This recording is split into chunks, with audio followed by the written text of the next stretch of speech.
alien life form, whether they're carbon-based, silicone-based, it doesn't matter. Hey guys, welcome back to Law of Creation. Today we're talking about aliens. That's right, if they're out there, they're built to break down just like us. One law, all life. I'm David, this is Nebula, our physics cat. So we've established that the only way we could have ordered structures in the world, including life, including us, is because that structure is able to move energy and material and matter better than if it wasn't there. This is how we get away with going, would seem to be against the law of thermodynamics, the second law, which states that everything goes towards more disorder. Okay, so we'll start here at our mural. So a big question we asked ourselves a lot is, where do we fit in the universe? What is our place? What are we doing here? How did we get here? Why are we here? Everything is ultimately going towards complete disorder. So far spread out that not even time exists because there's nothing left to compare anything else to. And we call that the heat death. But don't worry, that's not for another trillions and trillions of years. So our mural here kind of gives us a place in the universe. How and where do we belong? How do you get cell phones and cars somehow appear in this chaotic universe? Well, this kind of gives some order to it. So we see the Big Bang there that we start with that builds galaxies, and those galaxies have billions and billions of stars, which most of them have planets on them, and most of these planets, or a lot of these planets, start to have weather systems and atmospheres and all sorts of cycles like rain and volcanoes and tectonic plates. And what happens over time is that these gradients, which are looking for a way to dissipate, more and more complex structures, configurations, or metabolic systems begin to emerge. And if nothing major disrupts that, then they continue to evolve into what we know as life. And then sometimes, in our case, that life also invents complex structures to help its survival and reproduction and comfort, because you don't have planets or galaxies create cell phones without humans. So there's an order to it. And how does that relate to aliens? Well, this ODC, Optimally Dissipative Configuration, is actually a universal concept. So what applies to us, because it's the laws of physics, would apply also to any kind of alien life form, whether they're carbon-based, silicone-based, it doesn't matter. Any kind of structure is here because it dissipates energy and matter more so than without being there. And aliens are certainly not excluded from this. And we can extrapolate that same logic to any life form, including us, as far as how and why we are here and what is our purpose from the point of view of the galaxy, from the point of view of the laws of physics. Let's see if we can go make some more sense out of this from our board. Okay, kitty kit. Moving on to our board area. So what is this law, you asked, that we have in common with any alien life form that could exist out there? Well, here it is, Optimally Dissipative Configuration.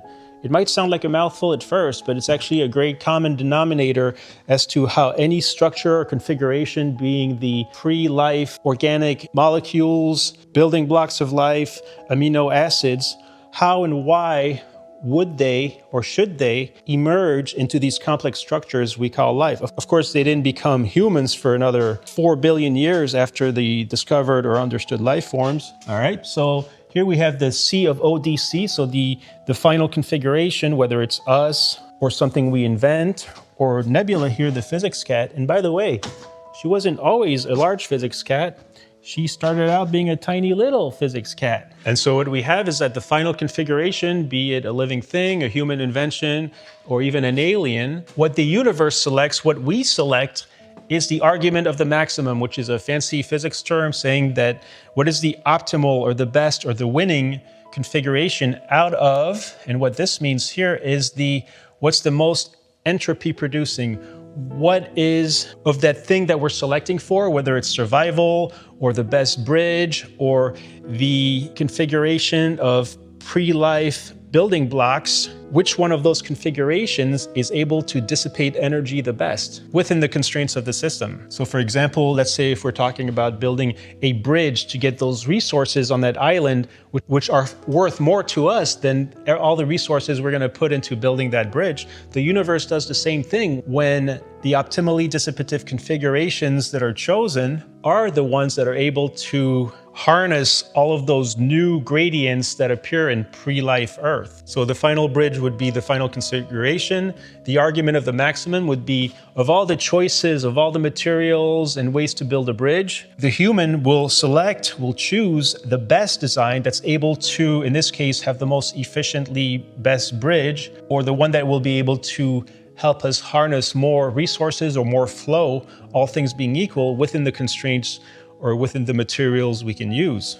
Similarly, let's say we want to dig for oil and harness all of that energy for human consumption and survival and reproduction. We're going to choose the best ways to get all those resources. Of all the ways to get that oil, we're going to choose the best one within the technology that we have. In the same way, of all those molecules and pre-life amino acids, the universe is going to select the configuration of those that's best able to harness all of those new gradients that are created in pre-life Earth within its constraints. So this is where we begin to see how the intelligence of humans, selecting, choosing, learning, experimenting, is actually the same thing that the universe does in pre-life primordial Earth. As long as we're here, let's focus on why we chose optimally dissipative configuration, because it's a universal term. And as we'll see in a second, it also applies to aliens, or alien life forms would not be excluded from this law any more than they would be excluded from any other laws of physics, such as gravity and thermodynamics. So let's say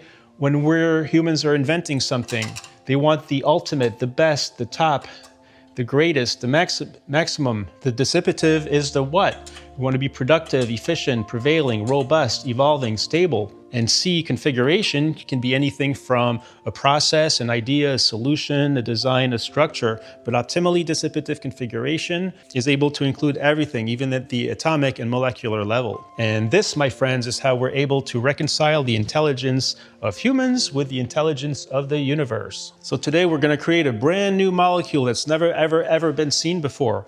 We don't know what that's going to look like yet because we haven't ran all the possible configurations, because there's so many variables, it would be impossible to know how that's going to end up looking like. And there's a lesson to be learned here as far as predetermination. We humans have a tendency of seeing the final product and looking at it and be like, oh my God, how could this have happened? This is a miracle. This is absolutely amazing. And it is. However, there had to be a final configuration. There had to be a final way that everything looks like. And that final way is the optimally dissipative configuration. So what we're going to do here, we're going to agitate this seemingly random set of atoms and molecules with a driving force to simulate primordial soup, the primordial ooze, bombarded with all sorts of radiation and gravity and volcanoes and winds and waves. And some kind of a final configuration will emerge, and let's see what we end up with.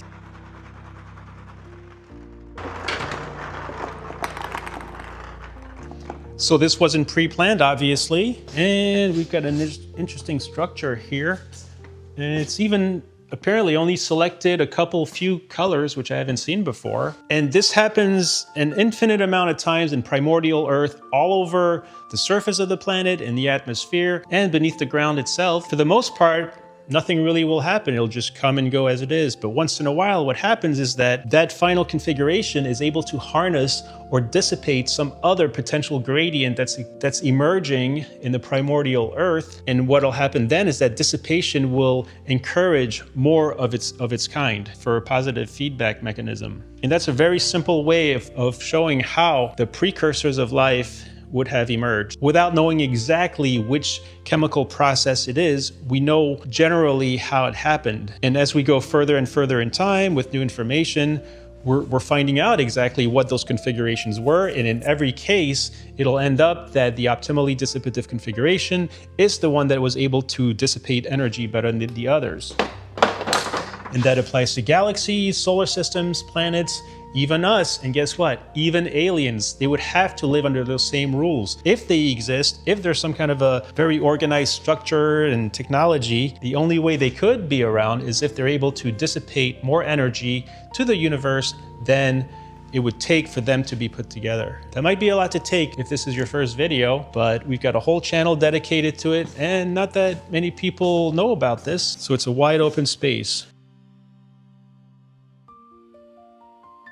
It's interesting to think what other life forms might exist out there beyond our own solar system. Certainly, there's no shortage of our imagination and movies and TV shows of what these might look like. But in physics, we get to kind of hone in on what's possible or what the reality of these aliens might be. And the reason we call this Galileo Corner is because there was a time when we had no choice but to know that the Earth was the center of the universe. This is, from our perspective, that's the only possibility of how things could be. Until somebody comes along with a telescope and discovers that, oh no, oh my goodness, we're actually one of many planets going this one star we call the sun, and out there are an infinite amount of other stars with potential planets and life on them even. And many people a few hundred years ago were like, no, no, no, this is unacceptable. This definitely does not align with our belief system, and you must stop. But eventually we accept and adopt the new science, and we do so because it turns out that a civilization who's able to accept and use the new technology and knowledge are usually better able to adapt and evolve and become stronger for better or for worse than the ones that do not.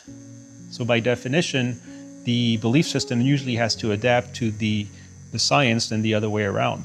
But it's not that hard to imagine that they probably would not have a belief system that's the same as ours. That's why in science and physics, and in this case the ODC, Optimally Dissipative Configuration, applies to all life, one law. And with that, Nebula and I will leave you until next time on Law of Creation. Say goodbye, Nebula.